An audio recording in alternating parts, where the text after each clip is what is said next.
Howdy, partners. I reckon you folks ain't from around these here parts. You're here in the little old town of Killer Podville. I'm the sheriff here, and what I say is law. And what I say we're going to talk about is Western horror movies on this here episode of Attack of the Killer Podville. Attention planet Earth and beyond. Stay tuned for Attack of the Killer Podcast. Attack of the Killer Podcast. Attack of the Killer Podcast. Attack of the Killer Podcast. That's time for the show. Yay. What? Yeehaw! Welcome y'all to Cowboys and Cowgirls to the best little podcast this side of the Mississippi. I want to tell you a tale. This tale the locals call episode 330, or known around these here parts as Western Horror. Now, if this is your first time around in these parts, Attack of the Killer Podcast is a horror movie podcast where all the locals get together with a topic and we discuss films within that topic. Now, we here in Killer Podville, we speak openly and freely, so there may be spoilers and dysentery. I'm certain of that one. Gather around. I got voices for every part of the show. Gather around, ladies and gentlemen. Do not miss the opportunity of a lifetime. Wealth, fortune, and health can all be yours. I have here the most effective cure for all your ailments. It's called jointheattackers.com. Do you have the common cold? JoinTheAttackers.com will cure you. Anal warts? JoinTheAttackers.com will clear them right up. Do you want exclusive YouTube shows and bonus episodes? JoinTheAttackers.com will give you what you need. Blurred vision, bad breath? JoinTheAttackers.com is the answer to all your problems. You, sir, in need of being part of our members-only chat, the Attack of the Killer chat? Well, you can get that with JoinTheAttackers.com. For just a small donation, you too can have new and improved life with JoinTheAttackers.com. But that's not all. You want original art called Mikey's Monsters? JoinTheAttackers.com. Want your very own t-shirt? JoinTheAttackers.com. Now all you have to do is go to JoinTheAttackers.com and pick the tier that best suits you. Now, if you pass up this offer, you will soon regret all of your life choices. But don't just take my word for it. Just listen to the list of these attackers right here. Timothy Leonard, Roman Doublefield, Lyra Watanabe, Brett J. Royer, Seth Key, Jessica Ayers, Chris Cook, Brian Godsell, Stefan Sitter, Brandon Moore, Andrew Mahler, Rod Hutchinson, Carmen DeHague, Abraham Ariano, Andrew Bentler, Casey Kelderman, Tony Miller, Mike Clayton, Rose Talashoma, Abe Kirshner, Lisa Cavalier, Holly Berg, Bill Fisher, Greg Dedrick, Sam Lenz, Garth Jacobson, Brett White, Tiffany DeWeese, and Scott Reevesman. Get along, little doggies. Yeehaw! Thanks, Bubba. Now, you too can be on the list. All you got to do is go into JoinTheAttackers.com. That's right, JoinTheAttackers.com. And now, it is time to introduce you to the good, the bad, the podcast crew. He made his fortune as a cowboy who was known for falling off his horse. That's because his horse gave him a couple of bucks every day. Tad. Hey, y'all. When he was a cowboy, he wanted a pet dachshund really, really bad because he wanted to get a long little doggy. Jason. Help. Thanks for tuning in, everybody. He always said that the hardest thing about learning to ride a horse is the ground. Brian. Oh, my oxen died fording the river. Hello, everyone. Welcome y'all to the wild, wild west of podcasting. Just what I thought I was missing, you guys. Yeah. What the heck? Now it's time to saddle up their partners. Here's Tad with What We Watched.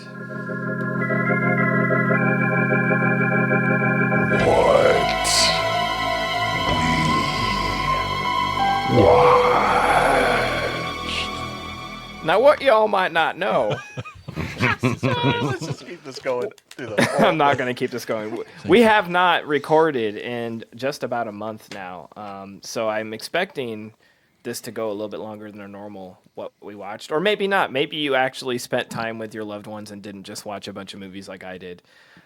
Jason. I did watch the Hanging with Loved Ones. I've seen a bunch of family movies. Moana 2, 10 Things I Hate About You, and Mufasa, The Lion King. Those were all good. Mufasa was good. Yeah, I thought it was. It was great because, like, the second the trailer came out when we were watching kids' movies a year ago, oh, man, Tiffany was like, fuck that movie. It looks so stupid. I've already seen, like, what is this, real animals? What is it? Anyway, she got so mad. And every time the trailer comes up, she gets so mad, and the kids get more and more hyped for it. Because it looked awesome, I thought. And I'm like, what's wrong with her? Why does she not like animals? I don't know. Fan of the live action first one? Because this is a prequel, right? Yes.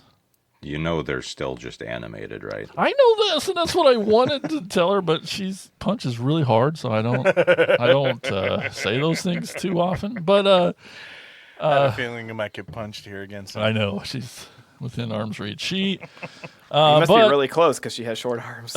No, she doesn't get a microphone. Too bad you're in Burlington. You'd be getting punched. But I'm pretty sure I saw some tears there at the end. It was really good. I really liked it. Is that boring? Come on.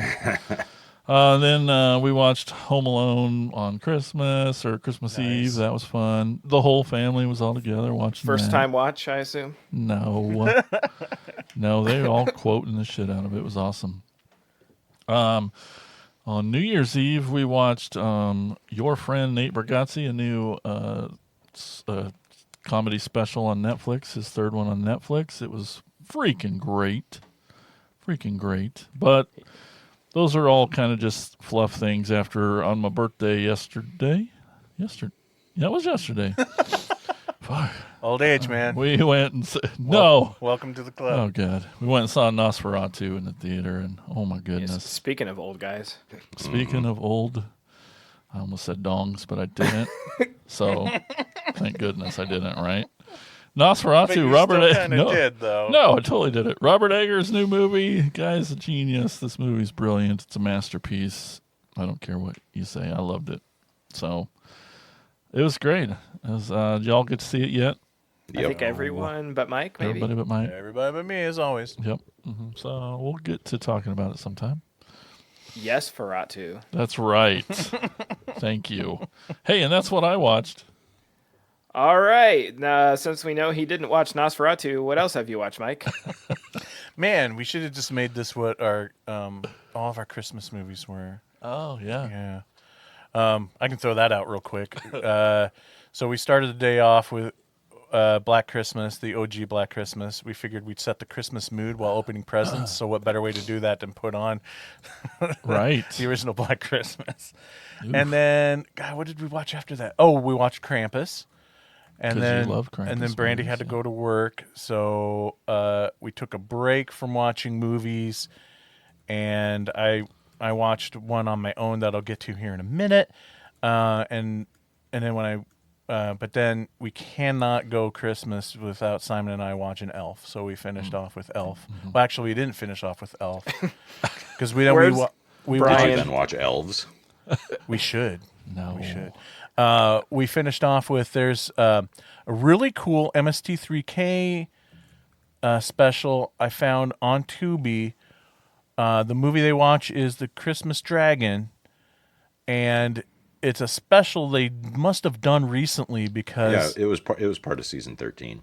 Oh, okay, because it has 3 out of the 4 hosts of the show on there. So it had Joel, had Jonah, and the lady host that I can never remember her name. Emily.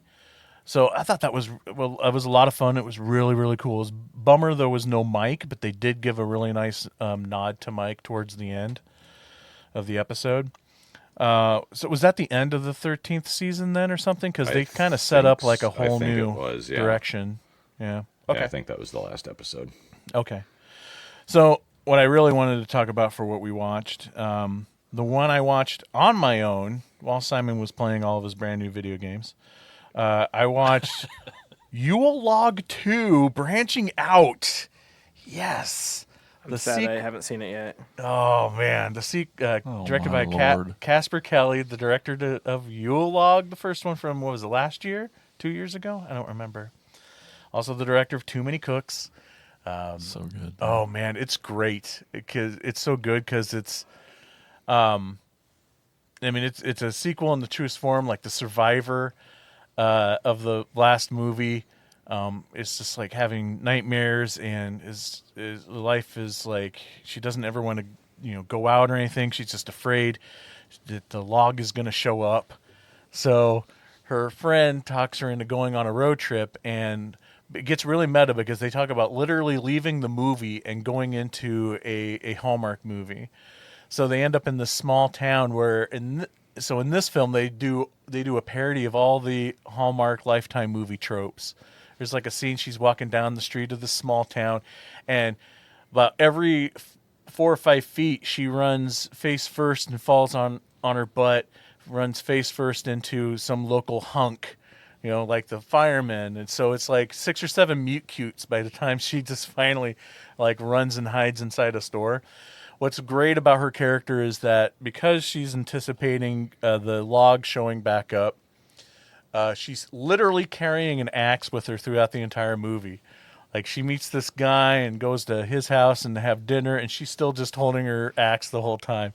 The only time she puts down her axe, she puts it down at the house and then leaves, and that's when the log shows up because she has finally put her axe down. But yeah, the log comes back; it's still floating around on fire, and then like it explodes. And well, I won't get into no spoilers. I'm sorry, but it's everything you want from an Adult Swim feature film by Casper Kelly. Love it. Yule Log 2 branching out. Simon and I saw Sonic the Hedgehog 3. That was really good. I heard. Oh, man. I think it's just so cool that this franchise is the films that Jim Carrey will still come do. out of retirement to do. Yeah. And he's great in it. Like, it's classic Carrey. Let's love him so much. And Did you see him like on the red carpet? They asked him about it. No, what did he say? They were like, last time we talked to you was Sonic 2, and you said, like you're pretty much done acting. What convinced you? You said that the only thing that could bring you back was a golden script written by the gods. What made you come back for Sonic 3? And he's like, I bought a whole lot of shit that I had to pay for. It's fair. Yeah. So yeah, it's still so good. And Simon I loved imagine it. he was joking too. I assume Oh yeah. Well, who knows? partially, but you can't take anything he says for real. Yeah. Never. Yeah. And Simon loved it because apparently it stays very true to all the lore. So there was several of those punching me in the arm moments of excitement of like, oh my god, it's this moment. It did the thing. Yeah, it did the thing. Oh, I don't know. Yeah. Last thing I'll bring up is I've recently, I'm going to end on a downer. I've done a deep dive into Todd Solondz's movies. So I did a rewatch of Welcome to the Dollhouse and Happiness, and then I also watched one of his later films for the first time called Wiener Dog. Anybody seen Wiener Dog before? No. Yeah, you guys are all animal lovers, so I would have highly a wiener recommend dog. not. But basically, it's a kind of an anthology type film where this wiener dog's just kind of going around and he gets a new owner with every story. And it doesn't really follow the wiener dog around during the story. It follows the people. But it has so I mean, if you want to watch it, go ahead, but then shut it off for the last like 5 minutes of the movie. I'll just say that. I do not need to see that at all, especially since we lost our dog a couple of weeks ago. And Oh, I'm sorry. yeah, nope. Not going to watch any sad dog movies. Happiness is just as effed up as I remember, if not worse. And it's just, I still find myself laughing at the most disturbing things that are in that movie. Like, I don't get it. Maybe something wrong with me. But I hadn't seen Welcome to the Dollhouse since it like first came out on video back in the day. So that was fun revisiting that, and it's probably the safest of all of Todd's movies. But yeah, that's what I watched. All right, that leaves you, Brian. What have you watched? Well, I'm not going to read everything I've watched since our break because we'll be here all night. No one wants to hear that, so I'll just hit a few highlights. The Escapees, which is a new to me genre lawn movie, of part of the series of 4K discs that Indicator's been putting out. So I really love. I mean, I love all of his movies, but it's always cool to see a new one because I feel like I've seen all the heavy hitters already. So a lot of the stuff I'm missing out on is the kind of peripheral stuff, and it's cool to see that like it's just as good as all the stuff that's famous for, if you like his movies, you'll like this. I know a lot of people don't, but they're wrong. Watched Cuckoo. Yay! Catching up with some stuff I missed for the year ender. That was great. I really loved that. Very creepy and weird and interesting. Speaking of Cuckoo. New to this year, yes, it's Cuckoo. Also saw Nosferatu, which it's incredible that there are now 3. Well, actually, I guess there's some other ones because it's public domain, but 3 major versions of this movie across the span of more than a century, beginning with one of the greatest and most iconic horror movies ever made, but each time it gets redone, it gets a little bit better. This new one is my favorite version of the 3. Nice. It's just, it ups the ante on the visuals from both versions with, some trickery that just, wasn't available to the other ones. But the makeup effects are incredible. The sound design, like early on, there's when Nicholas Hoult goes to give him the papers to sign the deed to the abbey. When they're sitting at the table and are first introduced to Orlok, and he's breathing, and he has this kind of guttural, like animal growl breathing noise, and then just a beat behind his breathing, there's this big whooshing bellows type of intake and outrush of air, like the castle is breathing in time with him. And it's just, oh god, that movie's great. I want to go see it again right now. Watch The Best Little Whorehouse in Texas, sticking with tonight's theme. I really love that. God, that's funny. I mean, Burt Reynolds is great, Dom DeLuise is great, Dolly Parton's great. Just that movie was really good. And then let's see, one more, AR-15, Relentless Command. It's a Mexican Death Wish knockoff, starring Hugo Stiglitz. It can be seen in its entirety, subtitled on YouTube.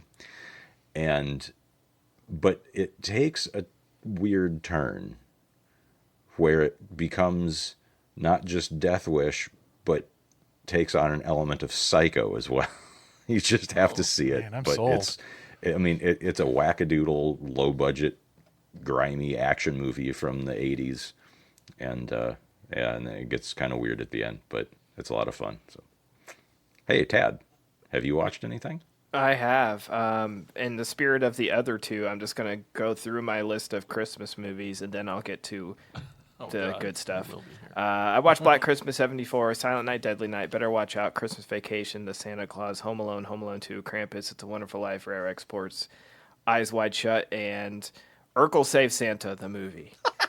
Best for last, yeah. Well, I there's a reason I brought that up, because that's the first one I want to talk about, because what the fuck, guys. This movie came out in 2023, Urkel Save Santa, the movie. This is not, was not something that came out during Family Matters run. This is something that Warner Brothers apparently funded, and people assumed that it would be like one of the movies that got written off for taxes, like all the other good shit they were supposed to put out, including like a Scooby-Doo movie and the Batgirl movie and the Roadrunner movie. Yes, I'm still pissed about all that. And somehow Urkel got through the grips of tax write-offs and actually got released. What the fuck? Yeah, I don't know. I watched Family Matters a lot growing up, so I was like, there's an Urkel animated, and it has Jaleel White, who does Urkel's voice. He apparently needed a check. His Urkel weed strain must not be selling, or his Bitcoin, or whatever the fuck he's doing. It was okay. I think maybe my expectations should have been in check before. I just got so excited that it was a new Urkel special, and Of course, we all would be. It was fun. It's worth a watch. It's so weird because I guess I had to look up the lore of it. I'm like, what the hell is happening here? And it was made, and then it looked like it was not going to be released, and then they announced it was coming to Cartoon Network, and then they took it off their release, and then they didn't announce anything. It just showed up on like VOD, like you could pay to rent it. So unfortunately, I own this now. I paid to own it. It was like $3 to rent or $4 to own. Oh. I'm like, well, if I like it in any way, I'll make it like an annual watch. But it's a story of, Urkel's annoying and everybody sort of hates him because he's very excited for Christmas. So he decides to do the opposite of Urkel, and doing that screws everything up and ruins Christmas. So he decides the message is like, be yourself, that kind of thing. It was sort of fun, but I watched Y2K in theaters. That was a lot of fun. Would not have made my top 10. Kyle Mooney wrote and directed it for A24. I saw it, I think, right after we recorded our last episode, and it's pretty fun. It has Fred Durst in it as himself. That's fun. The idea is like, what would have happened if the machines did take over when New Year's in Y2K, and it's done in a comedic fashion because it's Kyle Mooney, and he plays a video store clerk with like a white guy with braids that is always stoned, and he works at the video store. It's pretty fun. So it's Maximum Overdrive Part 2, basically. Yes. It's like done purposely comedic, not like just coke it fueled insanity. I mean, we all talk about, how coked up he was, but There's obvious humor, yeah. I was gonna say, there's gotta be. I'm starting to think. The more I watch it, I'm starting to think like he was intended to make it more of a comedy. Right out of the gate, you get the first scene with him. Well, after the bridge thing, you get the first scene with him where he's like, "This machine called me an asshole." Like, how is that not fun? How do you not shoot that and not realize that that's supposed to be funny? Cocaine. And I loved. So we watched it for. This is our New Year's Eve movie. This is our Raking in the New Year movie we watched, and I told Simon, I'm like, hold up, because the movie appears to be over, and I'm like, hold up, you need to read the final text.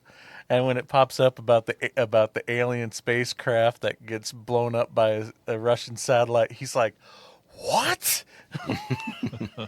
Like, yeah. So with that there, even with that, I'm just like, maybe this is supposed to be a comedy, or was he just that coked? I don't know. We'll never never know. know. Yeah. He's still alive, guys. What's that? So, anyways, Y2K, I recommend it. It was a lot of fun. Watch Saturday Night, which is the SNL movie. Yeah, That was fantastic. Ivan Reitman directed it. It has a stellar cast of people playing the original SNL crew. It is actually like shot. I don't know if it was shot, but the way you watch it is in real time, and you just follow Lorne Michaels through the first an hour and a half leading up to the going live for the very first episode of SNL. Fucking great. It has a lot of great big actors in it too that have little cameos. Willem Dafoe's in it. He's great. Just fantastic. It's out there on demand as well. But the guy who plays Chevy Chase is unreal. John Belushi, unreal. Like, everybody they cast is just so fucking dead on. It's eerie. So check that out. I highly recommend it. Where's it? It's on demand, I think, to okay. watch. It was just in theaters, but it's now like VOD. I don't know if it's streaming anywhere for free yet, but it's worth a watch. Also, the guy who plays Lauren is great, but it, literally just the camera follows him walking every step of the way, almost like a single shot. There are some cuts, but it's madness the first night, because they don't know what they're gonna do until almost when the cameras start. And I've heard that a lot of it is based in reality. Some of it is they pulled some stuff from other episodes of the first season craziness that happened backstage. They pulled it in when Chevy and Belushi got in a big fight. That didn't necessarily happen before the first episode, but yeah, really good. From Darkness to Light, I mentioned it in the Attackers chat. If you're not an attacker, you miss out on that. But it's about the Jerry Lewis film, the lost Jerry Lewis film. Yeah, okay. The Day the Clown Died or Cried, and about Jerry Lewis. He wrote and directed it about him playing a clown who would walk kids into concentration camps, into the anyways. Oof. That was really really sad subject, but very fascinating documentary on Turner Classic Movies. So this movie, technically has never been seen the light of day because I don't think it's technically ever finished. They talk about that a little bit. Harry Shearer's on it, and he claims he saw like a VHS copy back in the day, and I'm like, I've heard that those rumors of him claiming that he's seen it. I'm like, and he talks about it in the documentary, and it's like, how the fuck did you see one VHS copy that exists? Like, how if a VHS copy exists, more than one person seen it, you had to get it from somewhere. Yeah, I don't know. I just call a little bullshit on there, but they show a ton of footage from the movie. Oh wow! In this, and they have an unedited Jerry Lewis's last interview a few months before he passed about it. He never wanted to talk about it, and finally, it was almost like he knew he was on his way out, and he better just speak his mind on it because he's full on. He doesn't back out. He doesn't have any excuses. He's notoriously sort of like an asshole, and in this, it's really sort of eye opening. Just I feels like he's wants to validate himself because there's been so much talk about this movie and why it didn't happen, and it's fascinating. It's on Turner Classic Movie. I watched Honora, which is Sean Baker's new film that won every award. It's been at every festival. It won the big one at Cannes Film Festival. It's really fantastic about a stripper who gets hired by a very rich Russian kid whose dad is like a billionaire, whatever, and he falls for a stripper, and things get really bad really fast, and it's fantastic. Saw Nosferatu, love that. Saw Music by John Williams, a new documentary on John Williams on Disney Plus. Love that. You get 2 hours of John Williams music, but also some really great stories behind the scenes from Spielberg and Chris Columbus and everybody he's worked with, and why it's like you don't. Some of the backstory is really cool. He used to do scores for all kinds of old 60s, 70s TV shows. He did Gilligan's Island and all this stuff, and you hear little hints of his scores in those shows, and then later he uses them in his movies, and that's pretty cool. Watched the docuseries on Netflix, Cold Case, Who Killed John Benet Ramsey. That was pretty eye-opening. You watched that? No, I saw it on there, though. I was like, oh, boy. Yeah. I have a coworker who was born after all that, and she was like, I have no idea who John Benet Ramsey is. I'm like, you should watch this documentary. That's so weird to think that they're... Yeah. And we had a conversation about it afterwards because I wanted her to watch it going in not even knowing who John Benet Ramsey was. Never heard of that name. I was interested to hear her theory on what transpired after watching this documentary, not having all the media influence from the 90s trying to convince us that her parents did it. Yeah. And she was like, oh, I don't think her parents had anything to do with it. And very interesting. It's a good documentary. Has a lot of stuff I didn't know about. Interviews the dad. Fascinating. It's only 3 episodes and they're 40 minutes each, so not a huge investment. Really good. Cool. And then the last one was Carry On. Anybody see this yet? Nope. New Netflix movie with what's his name? That's played Elton John in the Elton John biopic, and he was in Taron Egerton. Yes, Taron Egerton is the lead in this, and it's basically Die Hard 2 because it's Die Hard in the airport, and he plays TSA agent. Jason Bateman's the Hans Gruber. He's trying to get a bomb through TSA, and so he gives this little earpiece to Taron's character, and he's the everyday man with a pregnant girlfriend who's just trying to get a raise at work, very John McClane, and trying to make his relationship work with his girlfriend, trying to prove to her that he's committed and he can do this, and so he takes on a bigger job. Well, his first day on this new job, this guy's, forcing him to allow a bomb through the X-ray machine, and he's not going to let it happen. So he has to become the everyday hero. And I was like, this whole time, I'm just like, this scene was stolen from Die Hard. This is from Die Hard. This is from Die Hard, which I'm okay with because I fucking love Die Hard, and it's even set during Christmas in an airport. But it's fun. He's great, and Bateman's a great bad guy. I really liked it. I recommend it. It's like an hour and a half, and it was just a lot of fun. It's like definitely a popcorn turn off your brain. Just watch it. Don't try to poke at plot holes. To me, it was like the perfect turn off your brain.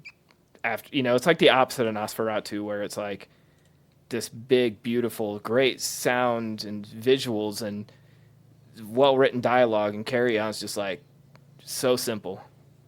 And I was okay with that. So that's what I watched. And if you're new to the show, Tad likes Christmas movies. He read off 47 Christmas movies there, guys. And now he's adding this Carry On to it, too. He's going to... I was thinking, Jesus. Like, I know.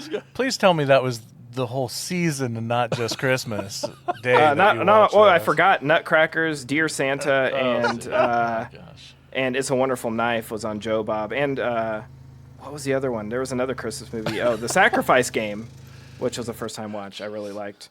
So lots He's a fan. Well, I've been off for 2 weeks. I was off work for 2 weeks, and I was just really trying to get into the Christmas spirit, and it worked. But any time I had, throw on a movie. So Cool. All right. Well, thanks, Tad. Let's get into some Western horror films. Tad, what's our first movie we're going to talk about tonight? the first movie we're talking about is The Burrowers.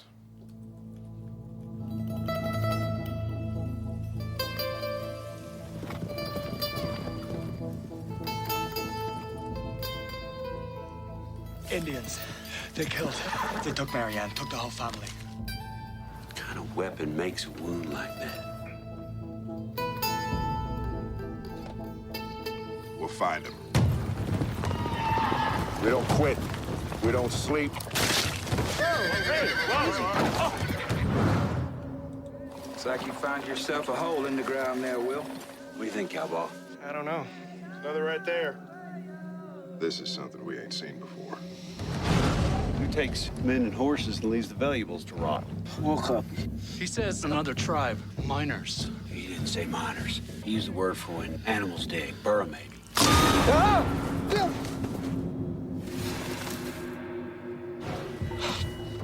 Why would they bury her alive? I don't know. Once you get to Fort Lincoln, you stay with her. We'll pick you up on our way back.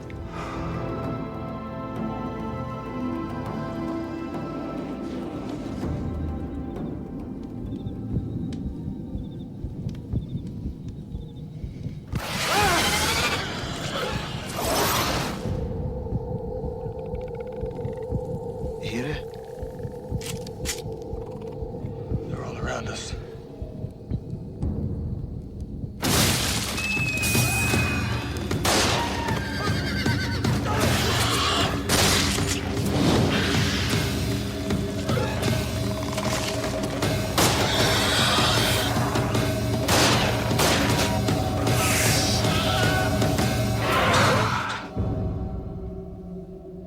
Those weren't Indians.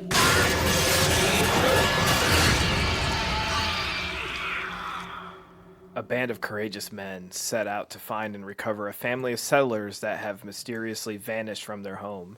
Expecting the offenders to be a band of fierce natives, the group prepares for a routine battle, but they soon discover that the real enemy stalks them from below. So this is vegetarian Tremors, no bacon.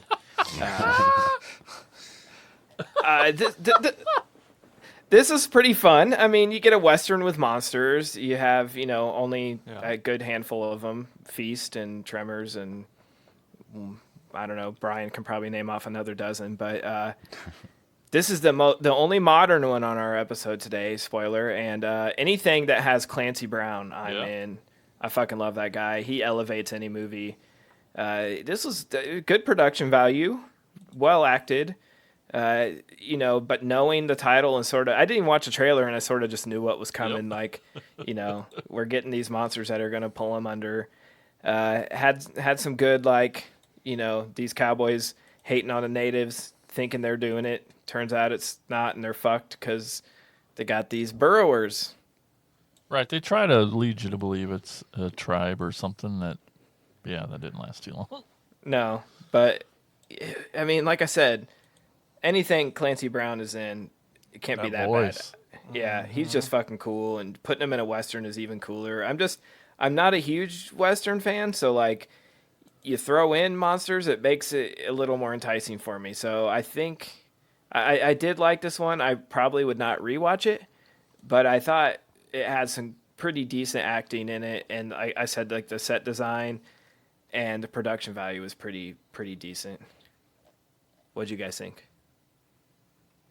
I saw this when it first came out because there was a good bit of hype around it. It's Western horror, like you said, is kind of an unusual thing, so it had some hype for that. And we have practical monsters, and so on and so forth. And I remembered thinking it was okay, but not great, and I just kind of forgot about it. And I'd actually been kind of wanting to give it another look recently anyway, so when it popped up on the list for the episodes, like, oh, good, well, now I have an excuse.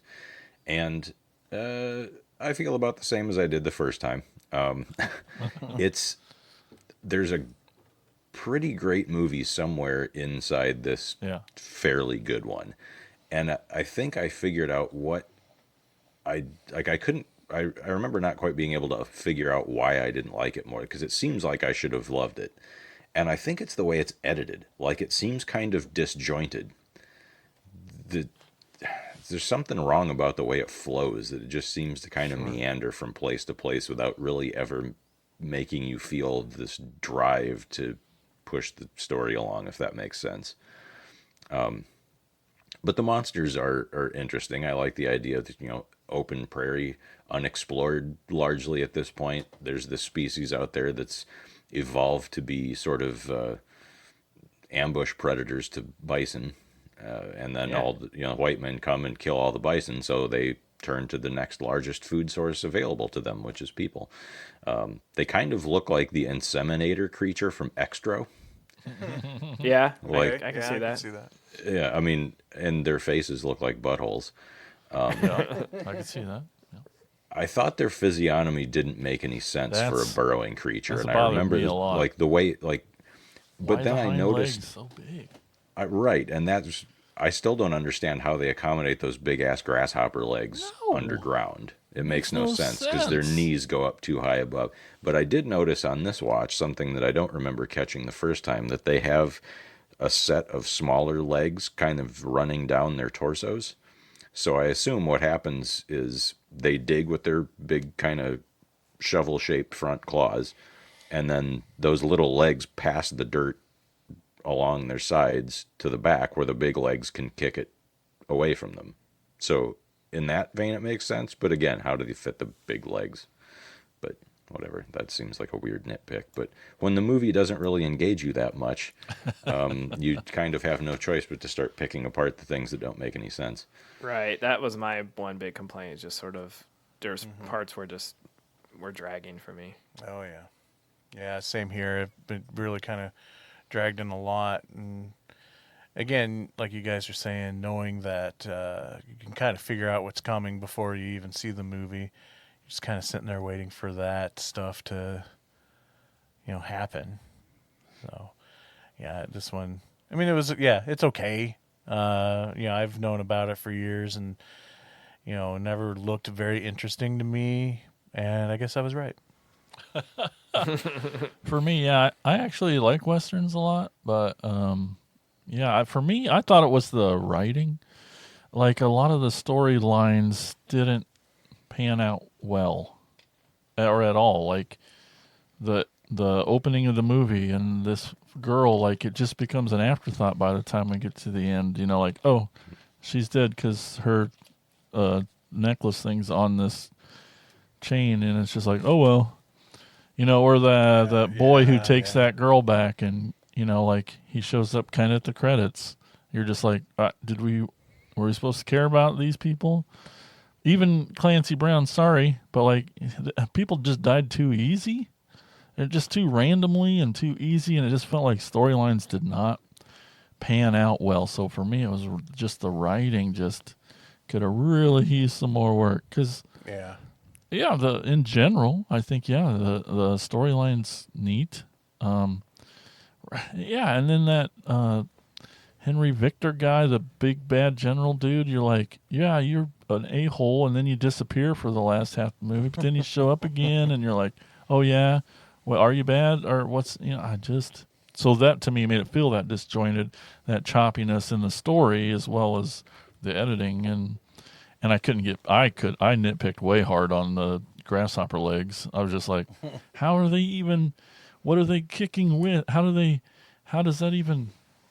Yeah, I'm with you on that too. I do get caught up a lot on design's the cool as anatomy of shit. creatures and their environment. I was super love the design. I mean, it's cool, not for this movie, but I mean, as a monster, it was cool. The thing is, like, they didn't need to be burrowing creatures. They're out in this prairie the whole time. They could just run through the grass. Like, they did not. If they just didn't make them burrowing, they could still bury their victims to soften them up to eat later. Bears do that, so. Why not just, but then you don't have the title. Then you'd have to call it, I don't know, the Prairie Walkers or something, and that just doesn't sound as scary, I guess. Call it Hoppies. Yeah. Yeah, a couple more drafts would have really helped. So the acting was cool enough and everything, just, a little short. Yeah.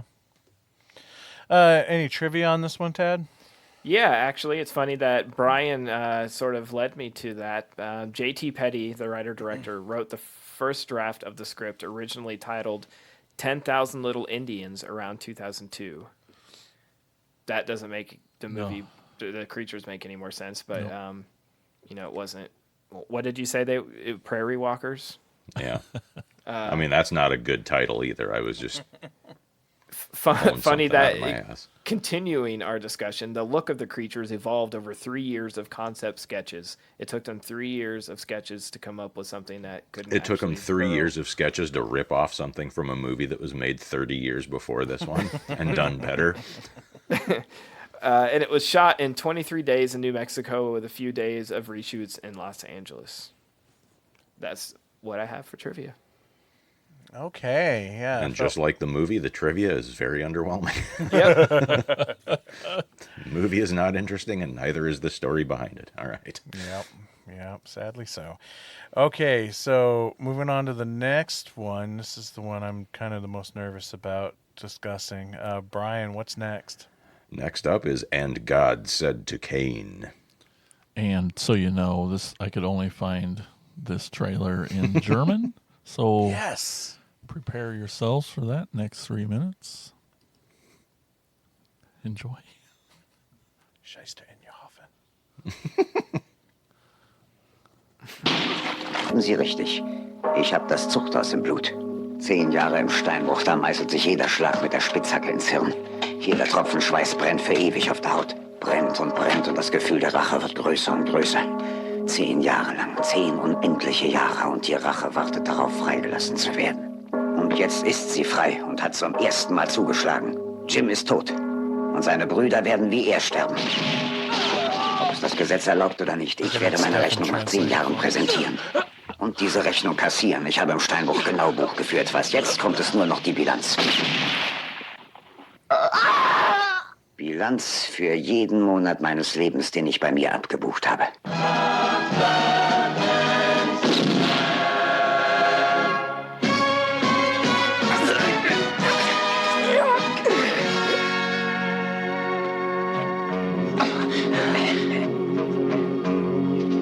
Baby, one day you'll find your freedom and you'll cross the mountains high, and you will cross the deep wide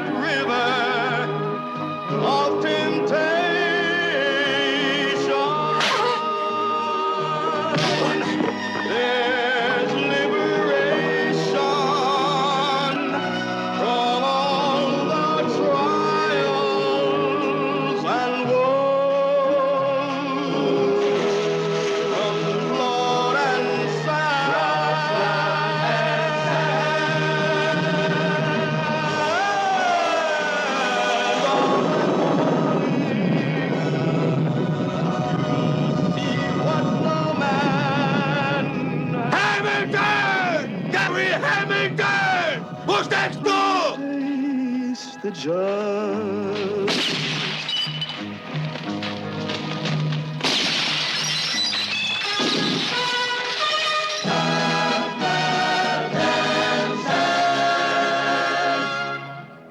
You'll face the judge and he won't be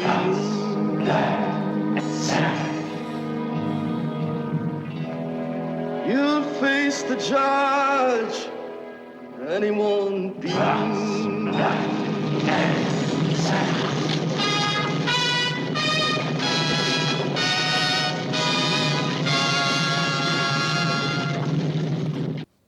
Oh, okay.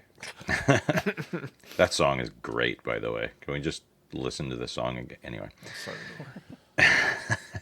So Gary Hamilton, played by Klaus Kinski, was framed for a robbery and spent 10 years breaking rocks in a labor camp before receiving a presidential pardon due to his military record. He buys a gun and a horse from an old man noisily eating slop out of a pot.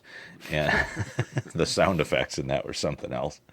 And comes into town just as a tornado strikes the area, giving the whole thing a sense of greater supernatural powers at work, aiding in his revenge, because he's using the storm as cover, partially because people are hiding from the storm, so they're all in their houses and not out looking for him, but also because the storm makes it harder to see. So, and then he just murders his way through the town. I love that shot at the end where he gives the gun back to the old man that he bought it from, because his revenge mission is over, right? He no longer needs this instrument of violence.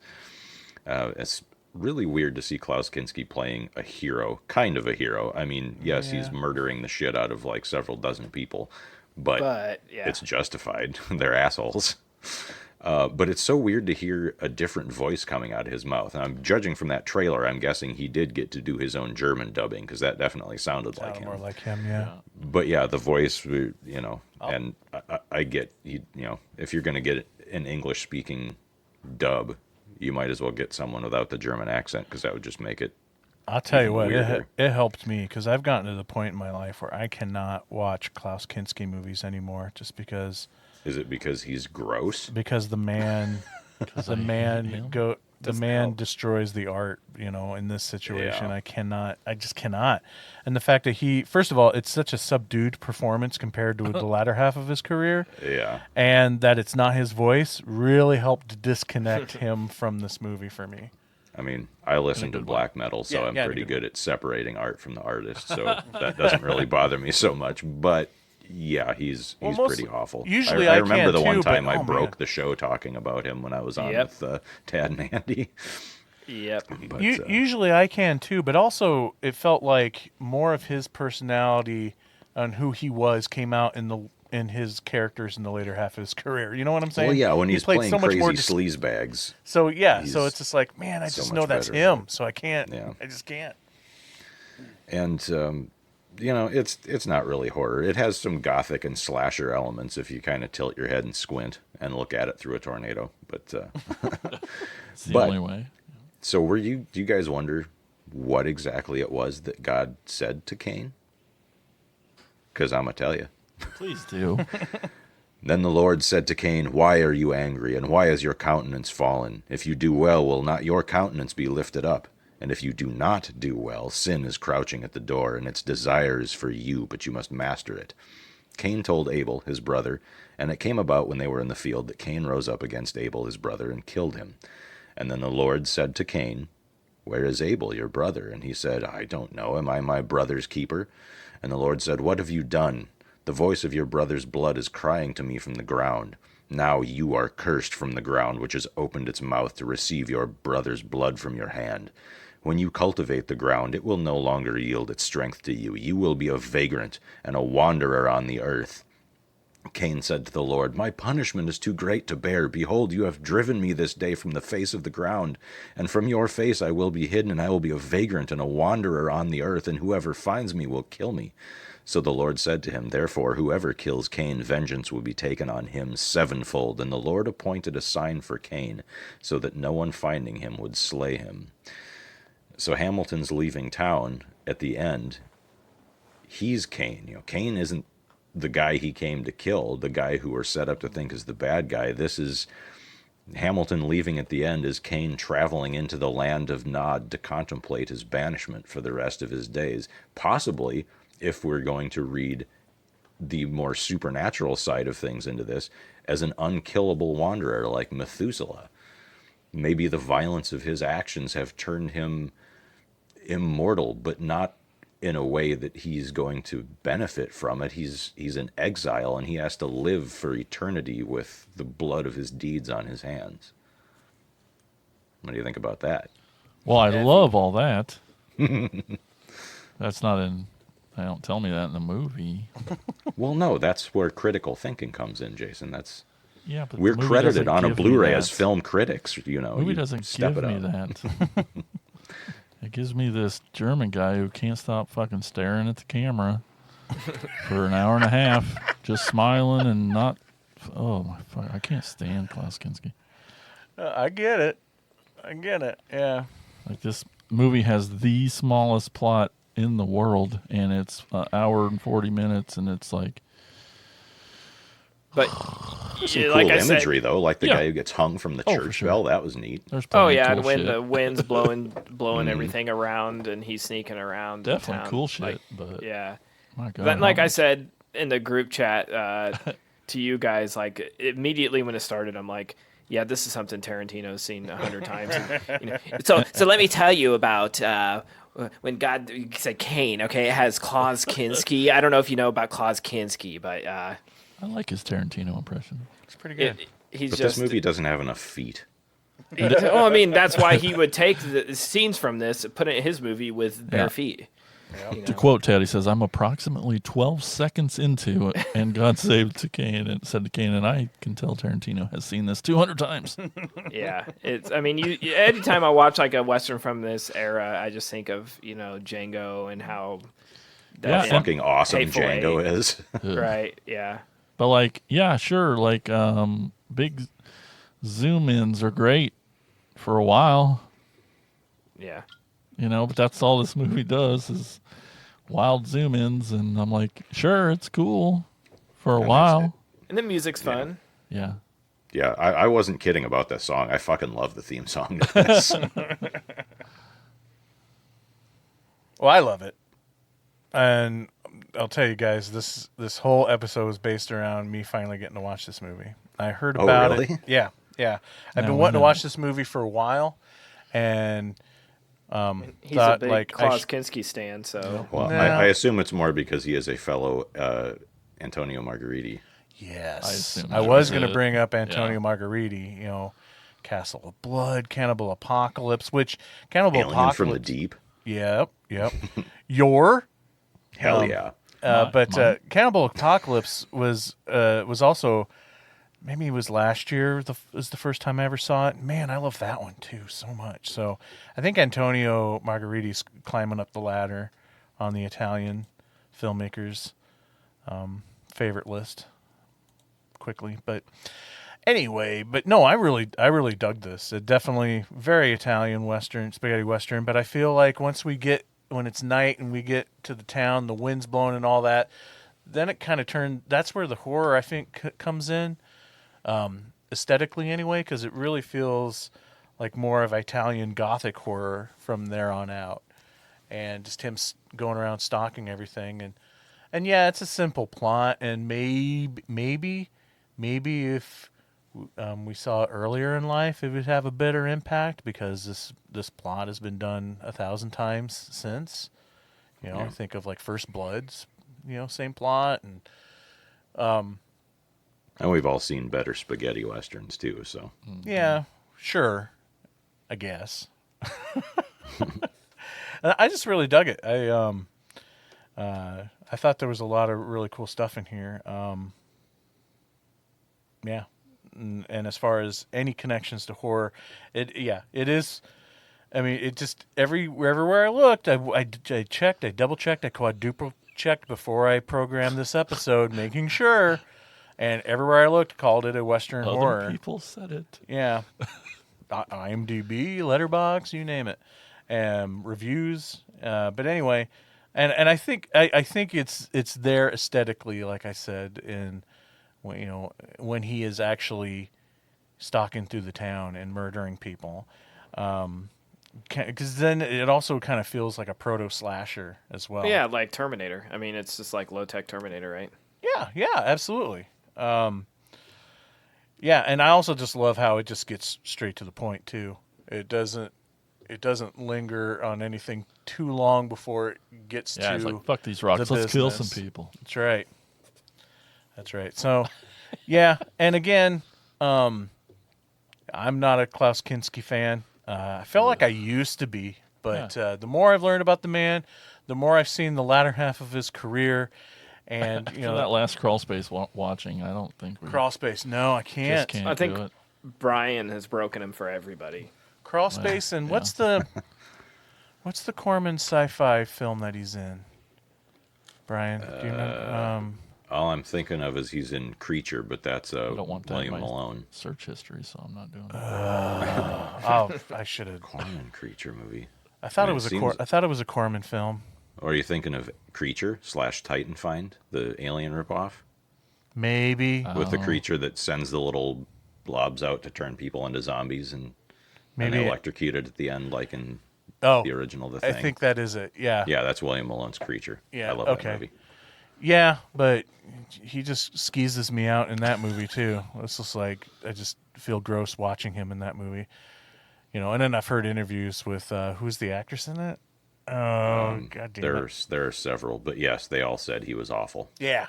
Like they tell stories in the interviews on the Blu-ray in that movie that he was pretty terrible. So yeah, it's just I just can't, man. I mean, I don't think any of that really compares to him banging his own daughter. No, you're absolutely 100% Here we go right. That's the nail in the coffin for Klaus Kinski. And the nail in his daughter. Sure. Oh my God. But the fact that all these horror stories are happening on the sets of these films that I'm watching also makes it more difficult to separate the man from the art. So he just kind of ruins a lot of those movies for me, and it's such a bummer because there was a time where I'm like, "Ooh, Klaus Kinski, interesting character." But, yeah, I mean, he's always, well, at least usually always interesting to watch. It's just, anyway. But I thought he was great in this, but probably because it wasn't his voice. It really did help. It really did help separate it. Okay, good. I thought so too. Good. I'm with you on that. Anyway, Tad, what trivia do you have for this one? Not a damn thing. I could not find much about it, and I was okay with that. I don't need to learn any. I didn't want to hear any fucking horror stories about Kinski on set, so I was like, things he did to that horse. Yeah, exactly. How that man kept getting hired for films, I have no idea. Like, how did he keep working?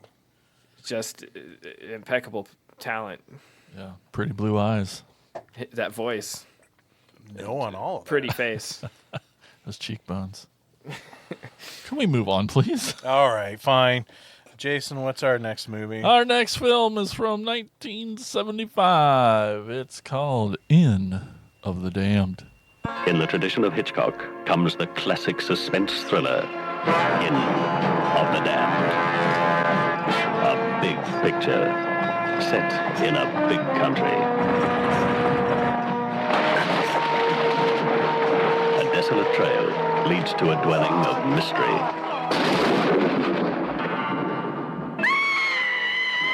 Murder.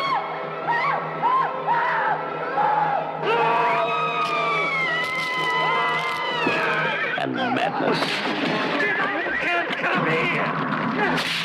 Where those that enter seldom return. A period when life was rough and brutal, and an eye for an eye was an unwritten law. Where the hell did he go? Around that bed cell. Let's go catch him. Like hell I won't. When desire was a private passion.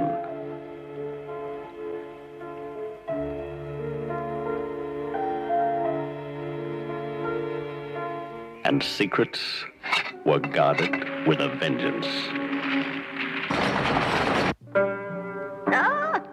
starring Dame Judith Anderson. It's almost light. He is asleep. I need more fertilizer. And Joseph First, You have no idea how much lime it takes. whose bizarre existence is threatened by investigators anxious to know and discover. Alex Cord, the hunter, driven by personal gain and ultimate revenge. Now I'm going to ask you one question, one time, and I want you to tell me the truth. Determined to succeed where others have failed. Sound, I'll kill you right now.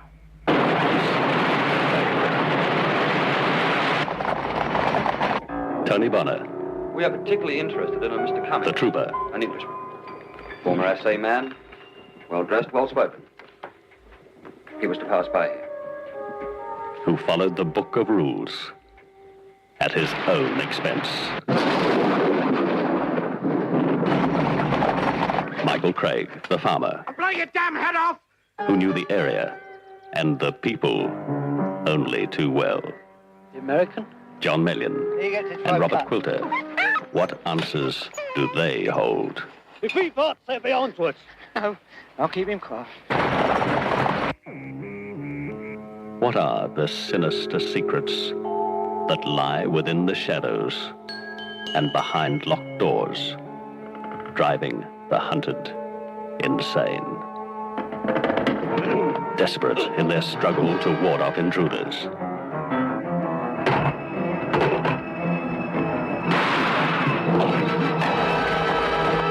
You will never be the same when all is revealed in The Inn of the Damned. How's a trailer longer than the movie? Can we verify that's even the right trailer? Because Yeah, like that trailer does sound like a horror movie. right? And he was right. You will be changed after Oh. watching it because now I hate movies. A sheriff investigates why the guests at an eerie inn deep in an isolated Australian rainforest check in but never check out. Guys, Never check out this movie. guys, I got to be honest with you. So story time. You know how my retention's terrible now these days. Now that I'm not even. I can't say the number. Now that I'm older. I'll say it. No, but it's never been good. So I wait to watch the movies as late as I can to recording so that I can freaking remember what we're talking about. And so this movie I saved. It got pushed. It ended up having to be last night after my little birthday party. Probably a good thing. Right?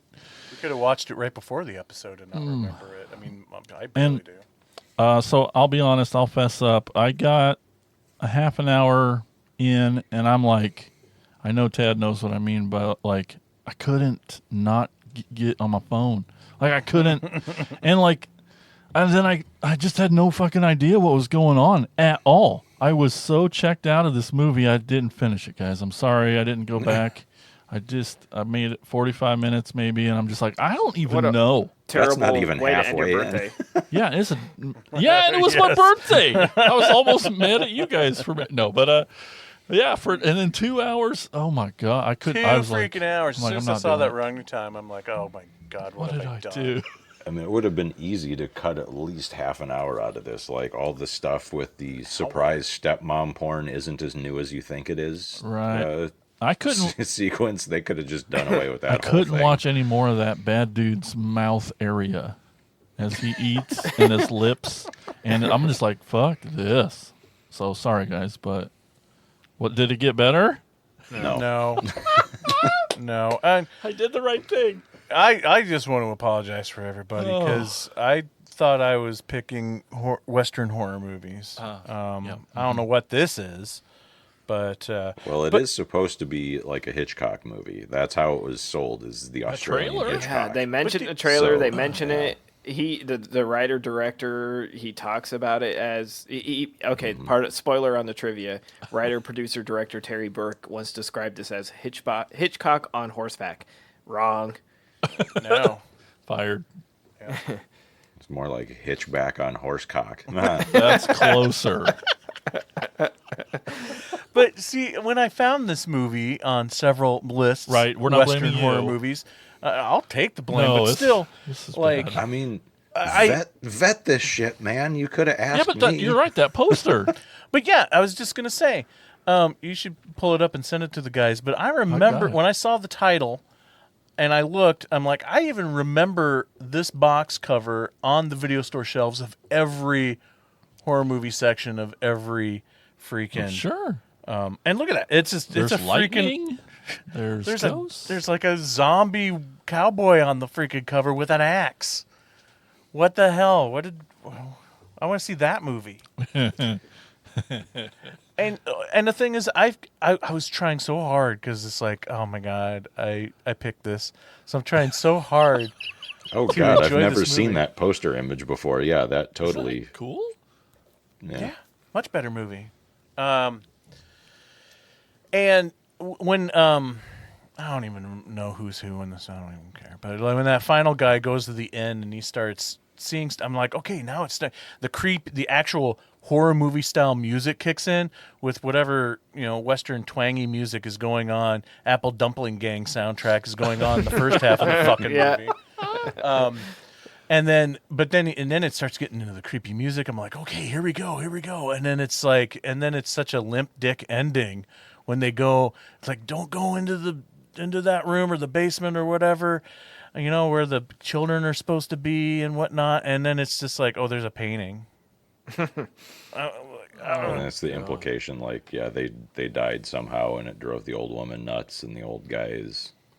I wanted zombie children in there, or like the children skeletons, or some mongoloid creature down there or something. And but we're canceled. It's a painting. It was a painting. I'm sorry. I'm just pissed. It's pissed. Brian, tell him why this is good. Well, I don't think it's particularly good, but I'd actually seen it before. I was surprised why? to see it on the list because I own this on Blu-ray. Oh, of course you do. Yeah, I was a little worried you when you do. said you watched the commentary on the Blu-ray, and I'm like, oh crap, he likes this one. Owns this in a 4K collector's edition. I certainly don't hate it as much as you guys do. No, I actually I bought it. It's a Terry Burke double feature Ozploitation set from Umbrella, which I got to help boost me up to the free shipping threshold when I ordered that big crazy Razorback 4K set a while back. Terry Burke is like his story, because there's a documentary on the disc about him, and that story is way more interesting than it or the other movie that's on the disc, because he was a wild dude. So he was an Australian showbiz journalist working on English language papers in Hong Kong, and he learned about filmmaking mostly by observing on Shaw Brothers sets. So he got into the business using what he learned by watching the Shaw Brothers, by raising money for a movie called Strange Portrait. And then he went to work for Harry Alan Towers, who was like a famous British exploitation and sleaze maker, as a production manager on Million Eyes of Sumeru, which was featured on both the original KTMA era of MST3K and the most recent Gizmoplex season. And then he started writing, producing, directing his own movies, and he did a few in Hong Kong before moving back to Australia. And he did some television work before making his feature debut with a movie called Night of Fear, which actually is a horror movie. In fact, it's regarded as Australia's first fully true horror movie. And then they made this one right after that. So this was the first Australian period drama, one of only 8 movies made in its production year, and the most expensive film made in Australia up to that time, mostly probably because of all the sets and the horses and stuff. And all the film they spent. Wasted 2-hour time. freaking movie. The farmhouse was a found location, and it was reputed to be haunted. And they had to have it exorcised before the crew would agree to come in and build all the extra stuff that they needed for the film. So like all the shit where they used like the wreckage from the ship to like, make that big wheel in the bed that folds up and crushes people. And like that was all, obviously they had to build that, but the main house was already there. The crushing bed thing was probably my favorite part, but still that's like, it's a strong start. Like, oh, that's neat. And then, it just kind of doesn't go anywhere. Talking about the things regarding cocks and horses, after that fight at the waterfall earlier on in the movie, like when they're transporting that prisoner. Yeah. So that right after that, then they needed the scene where they saddle up and moved on down the trail, and one of the horses got a huge erection, and it would This like is they a horrible just sat story. there. They sat around waiting. Oh, did you have this in your trivia? Oh yeah, go ahead. It wouldn't go, like they waited and waited and waited, and it wouldn't go down, and they didn't know what to do because they didn't have any lady horses, and no one wanted to jerk the horse off. Calling Johnny Knoxville. So the fucking poor horse, the horse wrangler took a thermos of hot tea and just scalded its dick. Oh. Now I hate this movie even more. Oh. And I'm glad you said it, so I didn't have to. Yeah, a little. Brian loves saying those words. A horse cock, yeah. This reminds me of an old eggnog song. Hot cock. And John Malin, the guy who you would recognize from being in Crocodile Dundee, was extremely alcoholic, but he was also very, very professional as an actor. So he'd show up to set smelling like a still and barely able to walk, let alone string a coherent sentence together. But when they called action, he would just straighten up and deliver his lines perfectly every time. It was like just flipping a switch on and off. In the trivia, it said he, like, when they would argue, you know, like, you shouldn't be showing up to the work drunk, and he's like, well, my character's drunk in this scene, so I wanted to be drunk for Yeah. In the commentary, they talk about one night they got called to the hotel. There was a disturbance, and he was trying to climb up the wall of his hotel room, screaming about needing to get away from a pink elephant that was attacking him. So, like, I always thought that pink elephant thing was just a kind of a euphemism, but apparently he actually thought he was seeing one.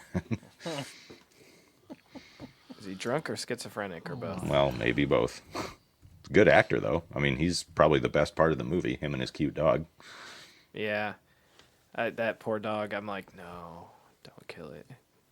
He stole it from some kids, so. Oh, yeah, the dog, yeah.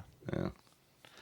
But yeah, so, I mean, yeah, I don't love this movie. It's Hot fine. mess. I'm basically keeping, I mean, and Night of Fear is better than this, but it's also only an hour long, so that helps. But mostly I'm just hanging on to that Blu-ray now to have that documentary, you know, about the director, because cool, yeah, for sure. All right, did you have any other trivia from this one, Tad? I only had one thing left. Most of it we talked about, but the house and area around the homestead seen in this movie are now underwater due to the construction of a dam. So, Oh, damn. Damn, yeah. There was tons of trivia on IMDb, but I was like, most of the interesting stuff, I'm guessing Brian's going to get to because it came from that commentary, and I was right. So that might actually make it watchable if you listen to that commentary, just for the stories. Yeah. Something to actually pay attention to. Yeah. Okay. Well, that's it for the films for this topic, but there's still more Attack of the Killer podcast to come. We're going to take a quick break, and when we come back, we will finish off with our final two segments. First, though, you're going to hear a promo for our podcast network, the Prescribed Films Podcast Network. The PFPN is home to so many amazing shows, such as I Like It Spooky Podcast. The I Like It Spooky Podcast is your go-to podcast for anything horror-related, where they always keep it spooky. Horror movie reviews, news, and so much more. You can check out I Like It Spooky and all the other shows at thepfpn.com. We'll be right back.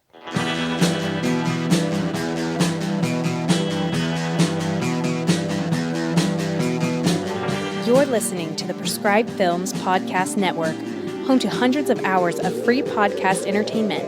The shows on this network all have a common goal, providing you with the best discussions about movies and other forms of entertainment media. The PFPN hopes to fill your earholes with audio joy. Visit our website with links to all the other amazing shows at www.thepfpn.com. Thanks for listening. Welcome back to the show. And now it's time to hear from you guys, the listeners. Here's Jason with shout-outs. It's time for Shout-outs! Shout-outs! Shout-outs! Shout-outs! All right, time to hear from you guys. Just, to pull back the curtain, it's been a month since we recorded. We didn't get out the shout-outs question in time, but we did throw it to our killer chat folks, and we got a couple voicemails out of it. So let's hear those. Howdy, partner. This is Attacker Brian calling from the West, and it sounds like the podcast crew is raffling up some westerns this episode. We're talking about western horror films. My favorite is from the 70s, and it's a science fiction-y futuristic movie called Westworld, where the cowfolk are robots. Wasn't Sam Hill's that all about? And if you're not an attacker, you must be a no-good, city-slicking, cattle-rustling son of a gun.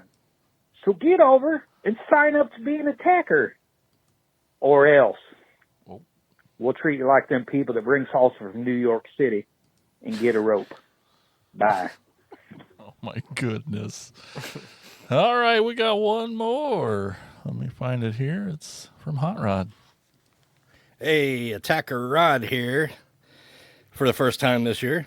And since Mike decided to do my suggestion of Krampus movies, I've come up with a list of my own, my top 10 Krampus movies. So, number 10, Krampus 2, The Devil Returns. Number 9, Mother Krampus 2, Sleigh Ride.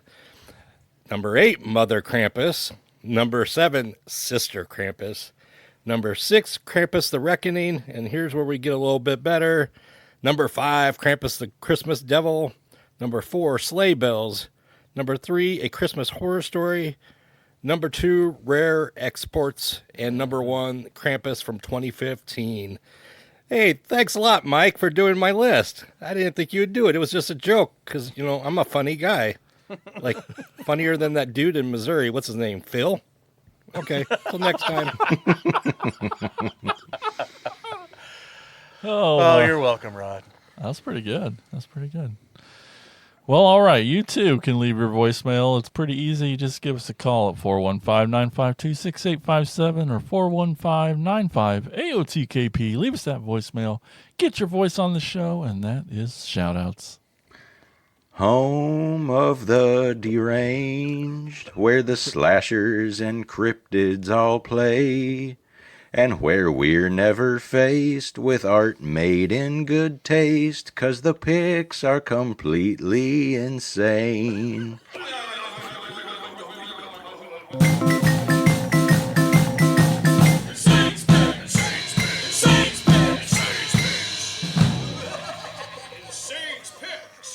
Her husband is dying from a rare bone disease.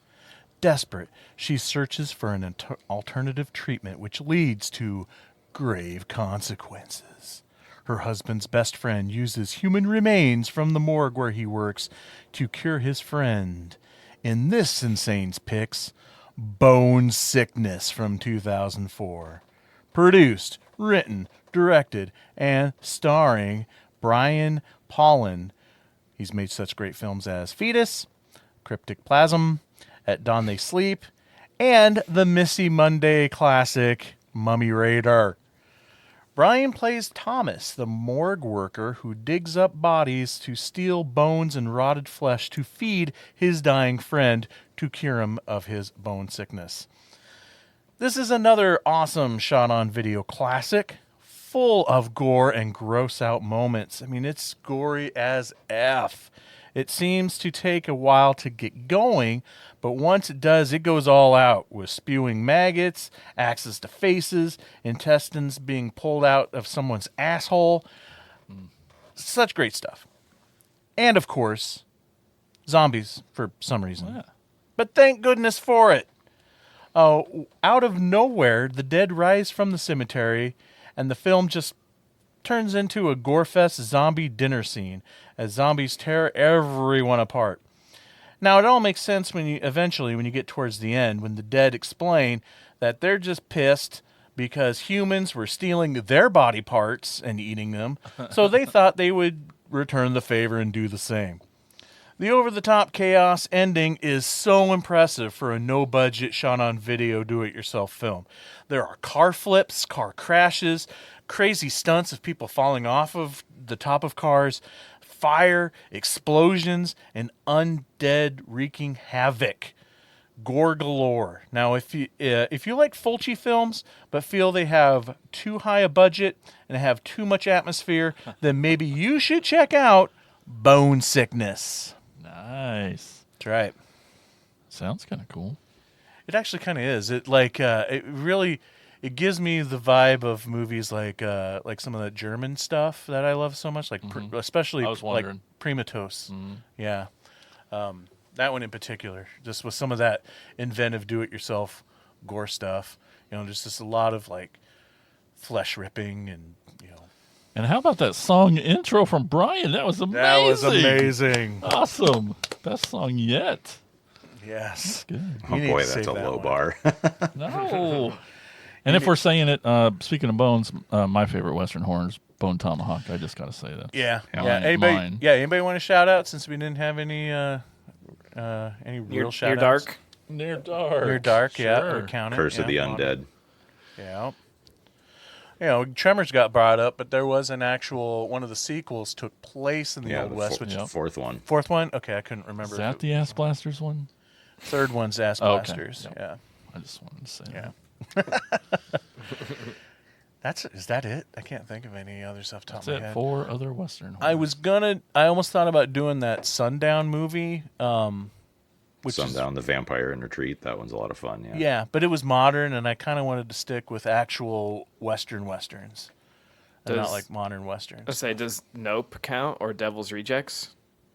I mean, as far as maybe modern thematically, yes. But again, I was really aiming for like classic. Yeah, horses and cowboys. And tumbleweeds. Vampires. Yeah. We should have done Billy the Kid meets Dracula. Yeah, there you go. Yeah. And Jesse James meets Frankenstein's daughter. Yes. William one-shot Bodine double feature. Heck yeah. Anyway, what we're trying to say is we don't want to go, but it is time.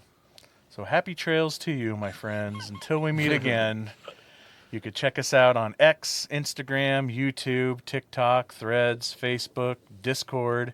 That's right, Brian, Discord. Make sure to leave us a review on iTunes. And we will see you again. So on the next episode of Attack of the Killer Podcast. Happy trails to you until we meet again. Happy trails to you. Keep smiling until then. Who cares about the club? Oh no, could this be the end of? Wow.